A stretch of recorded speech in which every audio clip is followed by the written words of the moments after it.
नमस्कार मित्रों। भीम भाष्य इस मेरे ऑडियो विजुअल पॉडकास्ट सीरीज में आप सबका तहे दिल से स्वागत है। भीम भाष्य इस श्रृंखला में महामानव डॉक्टर बाबा साहेब अम्बेडकर जी की जो बहुआयामी प्रतिभा थी, उसके 25 पहलू, 25 आविष्कार मैं आपके सामने पेश करने जा रहा हूं।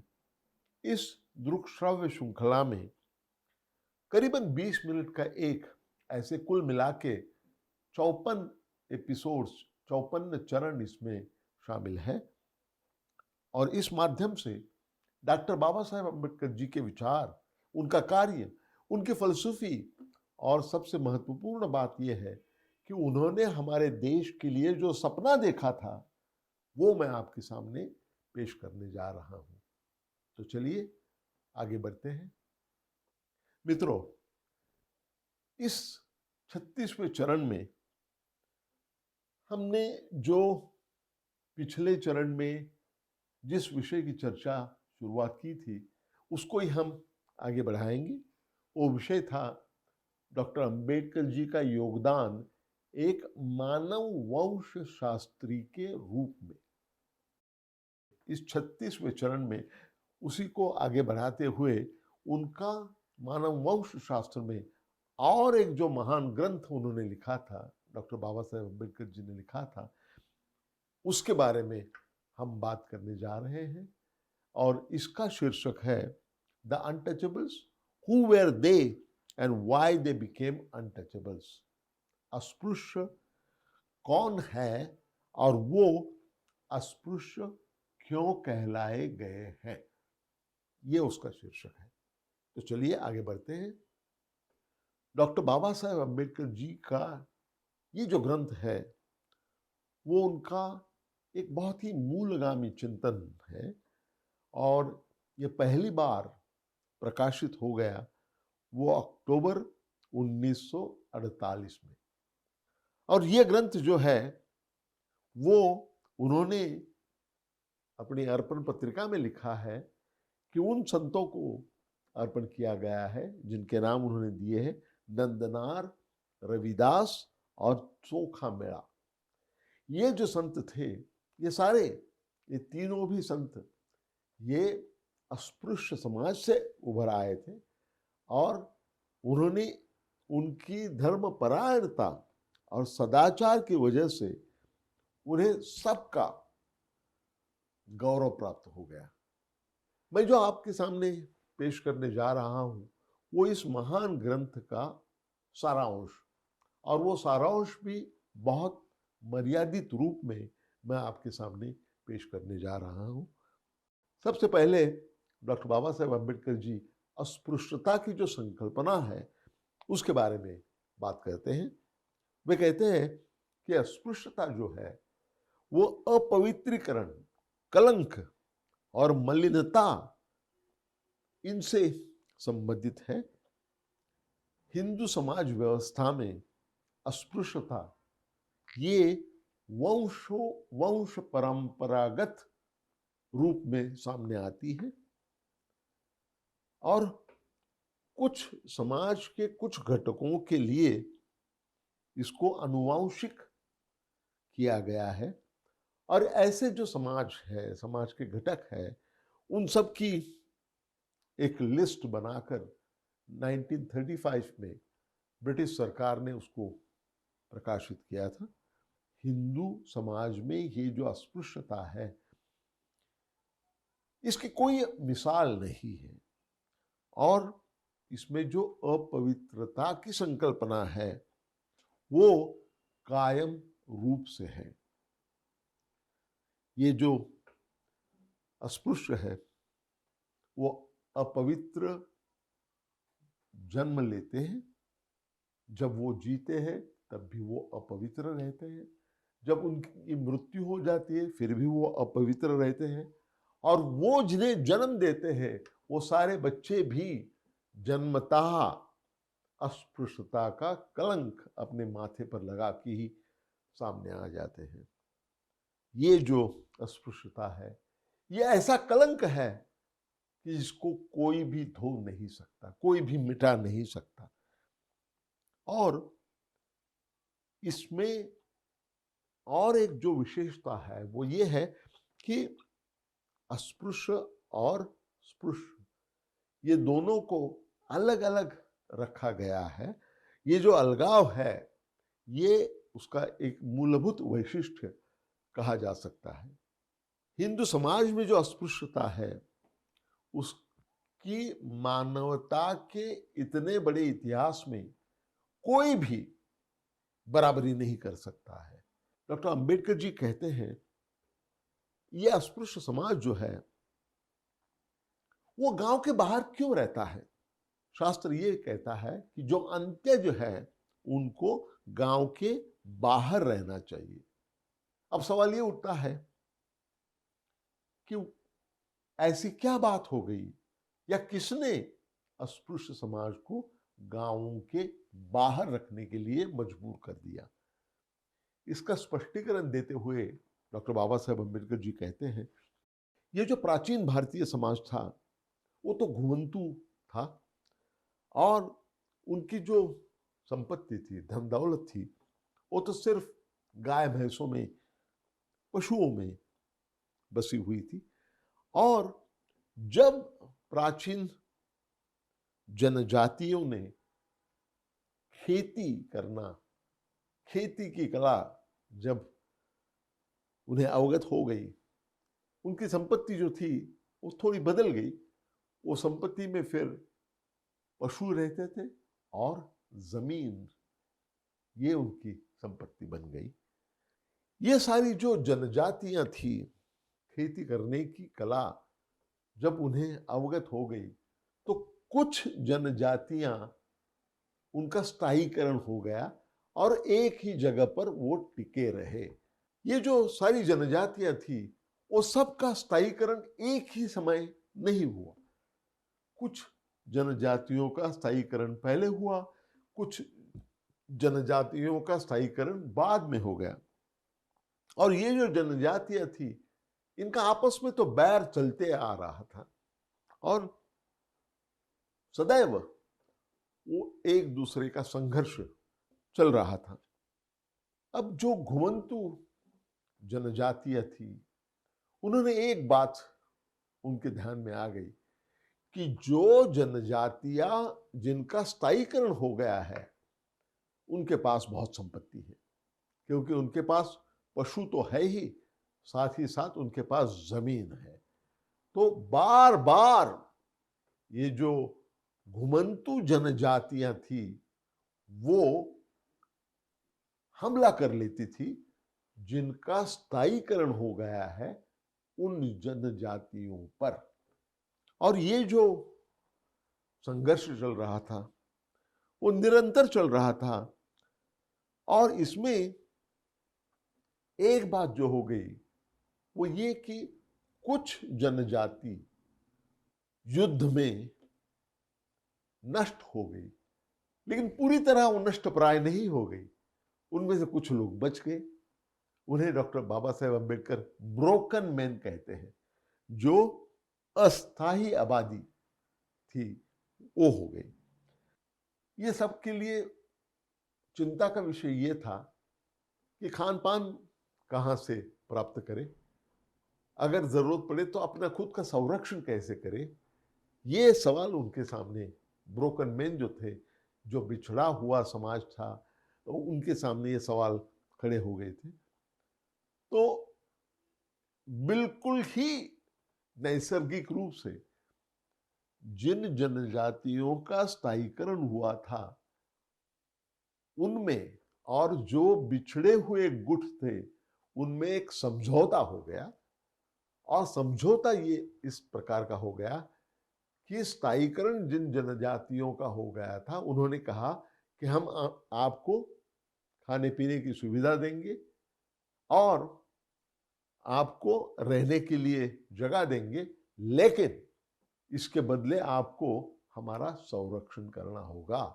और जहां स्थायीकरण हो गया था उस गांव का रक्षा करने की जिम्मेदारी ये जो बिछड़े हुए गुट थे उन पर सौंपी गई थी। अब सवाल ये पैदा हो गया कि ये बिछड़े हुए गुट रहेंगे कहाँ? वो गांव में रहेंगे या गांव के बाहर रहेंगे? इसमें एक मुद्दा ये था कि वांशिक शुद्धता का मुद्दा भी था, और दूसरा मुद्दा ये था कि उनका काम रक्षा करना था।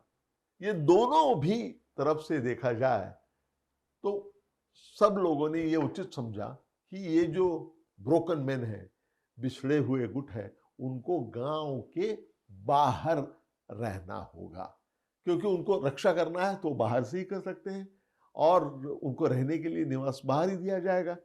तो ये सब तय हो गया, और उसके बाद में उन्हें जो अंत्यज कहा जाता है, डॉक्टर अंबेडकर जी उसका स्पष्टीकरण देते हैं।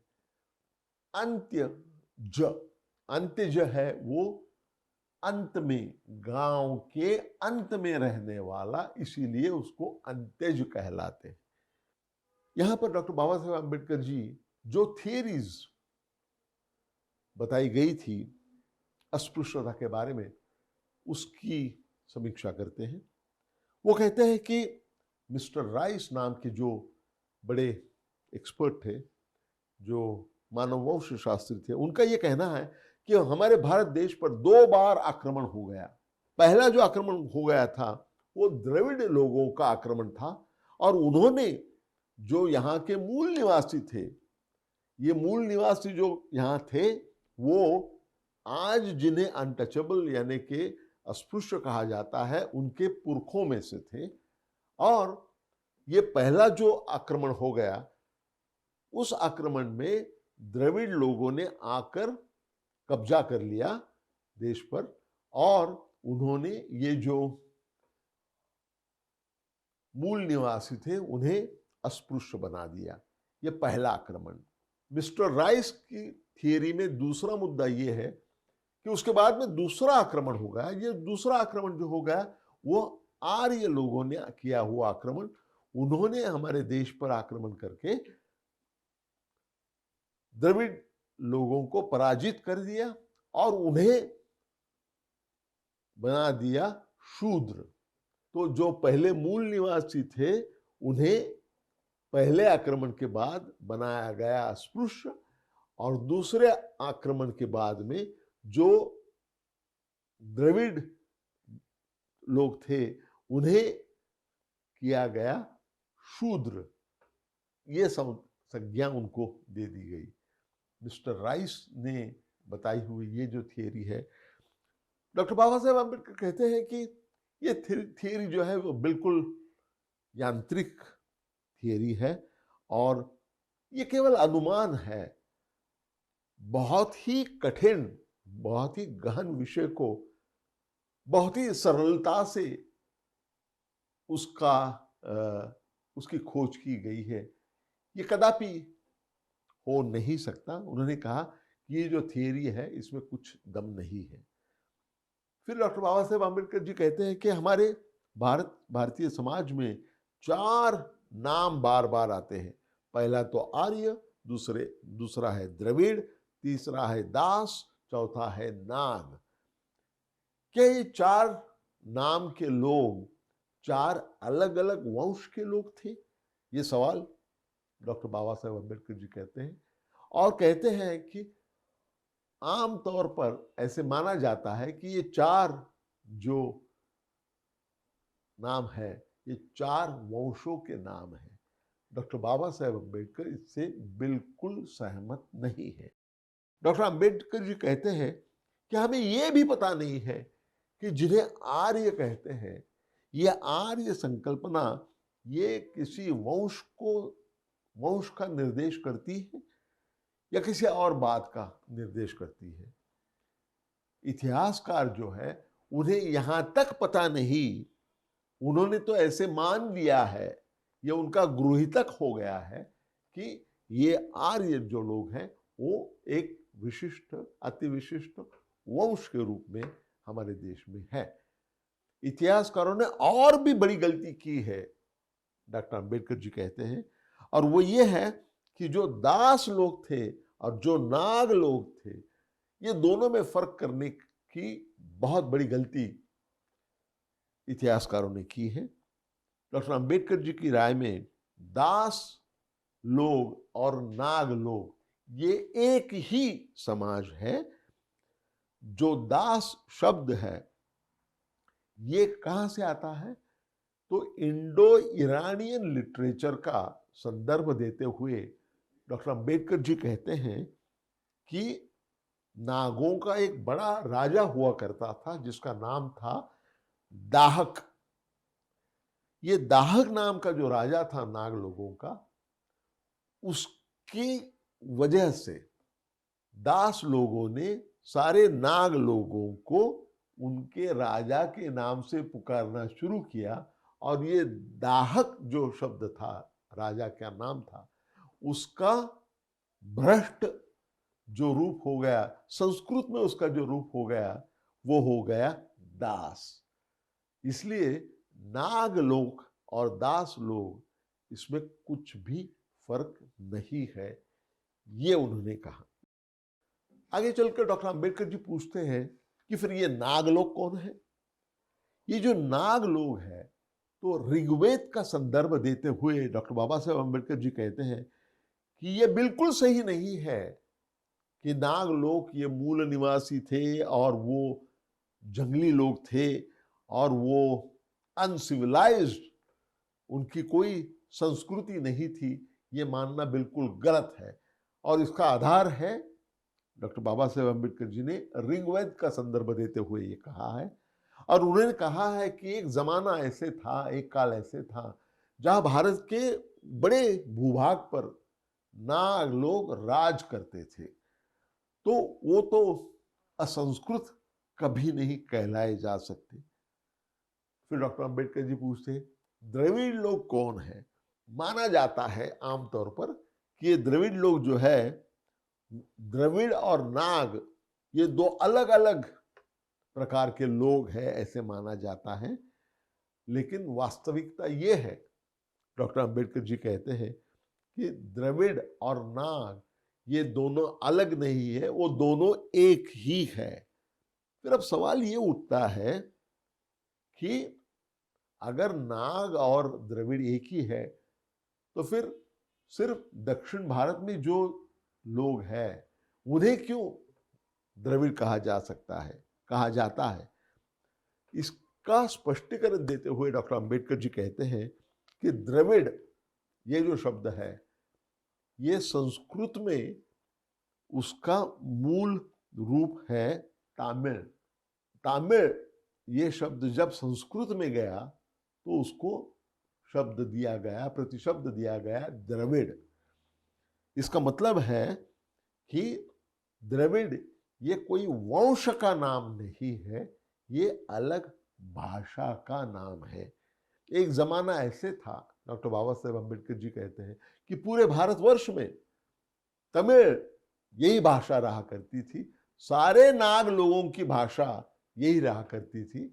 लेकिन एक एक दौर ऐसे चला जब उत्तर भारत में जो नाग लोग थे, उन्होंने तमिल भाषा को छोड़ के उन्होंने संस्कृत का स्वीकार कर लिया, जो आर्य की भाषा थी।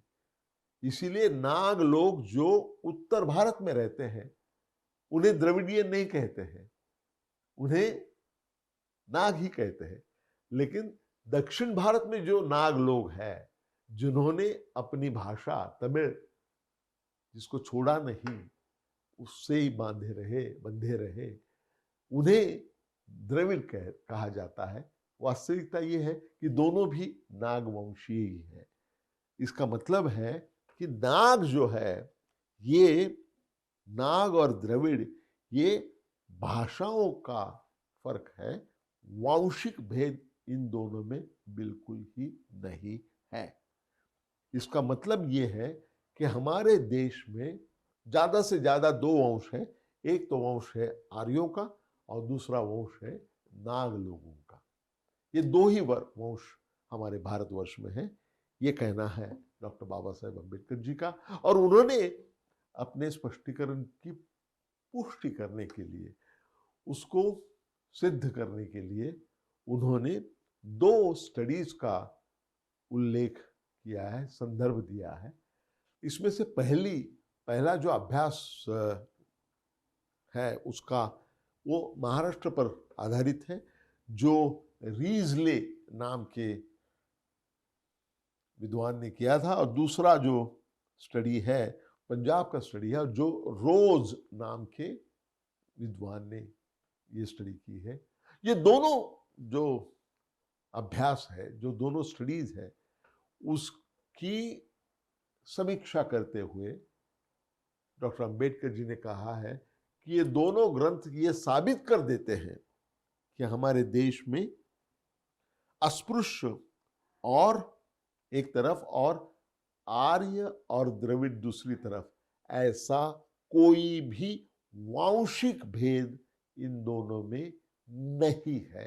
दोनों स्टडीज से ये बातें सामने आती हैं, और इसीलिए डॉक्टर बाबा साहेब अम्बेडकर जी कहते हैं कि ये जो रेशियल थियरी है, वंश की थियरी है अस्पृश्यता की, ये बिल्कुल ही गलत है, ये सिद्ध हो गया है। इसके बाद में डॉक्टर अंबेडकर अपनी खुद की थियरी सामने रखते हैं, अस्पृश्यता कैसे निर्माण हो गई इसकी। वो कहते हैं कि हमारे देश में जो सेंसस रिपोर्ट जो हर 10 वर्ष के बाद में आती है, तो ये रिपोर्ट जब 1910 की जो सेंसस हो गई हमारे देश में, वो बिल्कुल हटकर थी। उसमें से 3 बातें सामने आ गई। पहली बात तो ये थी कि जो ब्राह्मण समाज है वो कभी भी अस्पृश्य लोगों के धार्मिक कार्यक्रमों का पौरोहित्य करने से इनकार कर देते हैं। दूसरी बात उन्होंने ये कही है कि जो अस्पृश्य लोग हैं उनके अपने पुरोहित हैं, अपने समाज से आए हुए पुरोहित हैं। और तीसरी बात यह है कि जो अस्पृश्य समाज है वो गोमांस भक्षण करता है और उनको गेहूं के प्रति, गाय के प्रति कोई श्रद्धा नहीं है। ये 3 बातें 1910 के सेंसस में सामने आई है। अब डॉक्टर अंबेडकर जी कहते हैं कि ब्राह्मण लोगों ने अछूतों के धार्मिक विधि में कुछ भी पौरोहित्य करने का अधिकार क्यों मना कर दिया, क्यों नाकारा, क्या वजह है इस दुश्मनी की। डॉक्टर बाबा साहेब अम्बेडकर जी की थियरी है, ये जो ब्रोकन मैन थे, ये जो अलग हो गए, विभक्त हो गए, जो गुट थे, जो गांव के बाहर रहते थे, ये सारे लोगों ने बौद्ध धर्म का स्वीकार कर लिया था। और इसीलिए आगे चलकर डॉक्टर बाबा साहेब अम्बेडकर जी कहते हैं कि ब्राह्मण समाज को ये जो घृणा थी, ये घृणा ब्रोकन मैन जो थे वो सारे ब्रोकन मैन की तरफ नहीं थी, वो इसलिए थी उनकी घृणा कि उन्होंने बौद्ध धर्म का स्वीकार किया था। और इसका मतलब है बौद्ध धर्म छोड़ के और भी कोई कारण होना चाहिए जिसकी वजह से ब्राह्मण समाज ने इनको तिरस्करणीय समझा। यहां डॉक्टर बाबा साहेब अम्बेडकर जी कहते थे कि इसका कारण ये है कि जो ब्रोकन मैन यानी कि विभक्त गुट थे वो इसलिए अस्पृश्य माने गए क्योंकि वो गोमांस भक्षण करते थे। अब ये जो गोमांस भक्षण की बात है वो कई सवाल पैदा कर देती है, जिसका जवाब डॉक्टर अंबेडकर जी ने अपनी ग्रंथ में दिया है। आगे चलकर डॉक्टर बाबा साहेब अम्बेडकर जी कहते हैं कि एक जमाना, और ये जमाना कई सैकड़ों वर्षों का जमाना था, जब हमारे देश में बहुसंख्यक लोग ये बौद्ध धर्मीय थे और जो आम आदमी था उसका धर्म था बौद्ध धर्म, और ये कई सदियों तक चलते रहा। इसकी वजह से जो ब्राह्मण समाज था, उनके जो विशेषाधिकार पहले रहा करते थे, उनकी जो प्रतिष्ठा थी, वो सब नष्ट हो गई, खत्म हो गई। जो बौद्ध धर्मीय थे, उन्होंने वैदिक धर्म के, ब्राह्मणों के धर्मों को इसलिए उन्होंने नाकारा था क्योंकि यज्ञ का जो विधि रहा करता था, उसमें पशु को बलि चढ़ाया जाता था और ज्यादातर गाय को बलि चढ़ाया जाता था।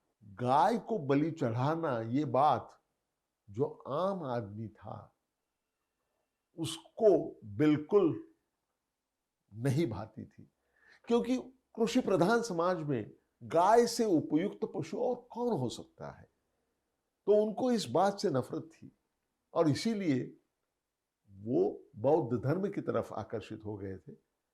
जब ब्राह्मण समाज की सारी प्रतिष्ठा, सारे विशेष अधिकार जब नष्ट हो गए, तो उन अधिकारों को फिर से पाने के लिए उनके पास और कोई चारा नहीं था सिवा यज्ञ में गाय को बलि चढ़ाना। ये जो रूढ़ी थी उसको बंद करना पड़ा। डॉक्टर अंबेडकर जी कहते हैं कि ये तो बड़ी ताज्जुब की बात है कि जो गुप्ता घराना था, जिसका बहुत बड़ा अधिकार भारत में था, ये गुप्ता घराना जो था, उसने गोहत्या को महापातक घोषित कर दिया चौथे सदी में। और ये बड़ी आश्चर्य की बात इसलिए है कि साक्षात मनु ने जो बनाए हुए नियम थे, उसमें गाय का बलि चढ़ाना ये स्वीकार किया गया था, बल्कि वही पद्धति चली आ रही थी। उसको छेद देकर गुप्ता घराने के राजा ने चौथी सदी में गोहत्या, इसको पूरी तरह से महापातक कहा। और ये क्यों किया गया, इसका कारण स्पष्ट है। डॉक्टर अंबेडकर जी कहते हैं कि बौद्धों के पास जो सारा अधिकार था, जो प्रतिष्ठा थी, उसको मिट्टी में मिलाने के लिए और उनसे बढ़कर वैदिक धर्म को दिखाने के लिए ब्राह्मण समाज को ये कदम उठाना पड़ा। ब्राह्मणों ने गेऊ को, गाय को पवित्र पशु कहा, इसीलिए गोमांस भक्षण करना ये तो बहुत ही अपवित्र काम हो गया। और ये काम कौन करता था? ये जो ब्रोकन मैन थे, वे गोमांस भक्षण के अपराधी थे। एक बार जब गेहूं जब पवित्र कहलाई गई और साथ ही साथ ब्रोकन मैन गोमांस का भक्षण करते थे, ये दोनों बात को इकट्ठा देखे जाए तो और कोई भी चारा नहीं था सिवा ये जो विभक्त गुट था, ब्रोकन मैन, इनको अस्पृश्य कहने का। इसीलिए उनको अस्पृश्य कहा गया। गांव के बाहर तो वो रहते ही थे। उनको जो पहले जो विभाजन था, गांव के अंदर रहने वाले और गांव के बाहर रहने वाले, स्थायीकरण हो गए हुए, और जो ब्रोकन मैन है वो, ये दोनों में और परिमाण आ गया, वो था अस्पृश्यता का परिमाण। तो ये जो विभाजन है, ये विभाजन स्पृश्य समाज और अस्पृश्य समाज, इसमें ये परावर्तित हो गया। अब सवाल ये उठता है, डॉक्टर अंबेडकर जी कहते हैं कि जो ब्रोकन मैन थे, ये जो विभक्त गुट थे, उन्होंने गोमांस भक्षण करना बंद क्यों नहीं किया? इसका भी जवाब डॉक्टर अंबेडकर जी ने दिया है। वे कहते हैं उनके लिए यह संभव ही नहीं था कि गोमांस भक्षण करना बंद करें। गोमांस, गांव में जब किसी पशु की हत्या हो जाती थी, मृत्यु हो जाता था, तो उसको गांव के बाहर ले जाने के लिए वो अधिकार, उसको अधिकार कहते थे, ये ब्रोकन मैन जो थे उनको ही था। उसके बाद में वो जिम्मेदारी हो गई। तो जब भी 100 बरस पहले तक जब गाय या भैंस मरती है गांव में, तो उसको बाहर खींच के ले जाने की जिम्मेदारी ये अस्पृश्य लोगों के पर होती है। तो वो ले तो जा रहे थे, तो फिर ये तो नैसर्गिक ही था कि ये अगर जिम्मेदारी है तो गोमांस भक्षण करना, और उनके लिए और कोई उदर निर्वाह के लिए और कोई साधन नहीं था, तो उन्होंने गोमांस भक्षण करना जारी रखा और वो इसी प्रकार अस्पृश्य बन गए। डॉक्टर अंबेडकर जी की ये जो किताब है, ये जो महान ग्रंथ है, इसको तो मूल रूप से ही जाकर पढ़ना चाहिए, क्योंकि मैंने बहुत छोटा सा सारांश आपको बताया है। अगर आप इससे बड़ा सारांश अगर चाहते हैं, तो उसके लिए मैंने जो अंग्रेजी में और मराठी में जो किताबें लिखी है, संकलित की है, संपादित की है, उसका सहारा आप ले सकते हैं। मराठी में जो है उसका उसका शीर्षक है, मैं आपको बताता हूँ,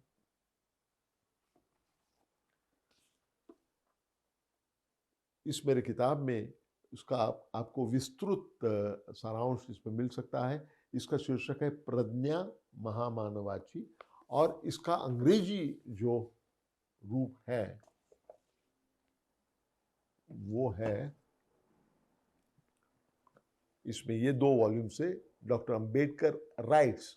इसमें आपको इस ग्रंथ के और डॉक्टर बाबा साहेब अंबेडकर जी के और भी सारे जो ग्रंथ हैं उनकी आपको सारांश के रूप में, छोटा सारांश भी है और बड़ा सारांश भी है, उसमें आप देख सकते हैं।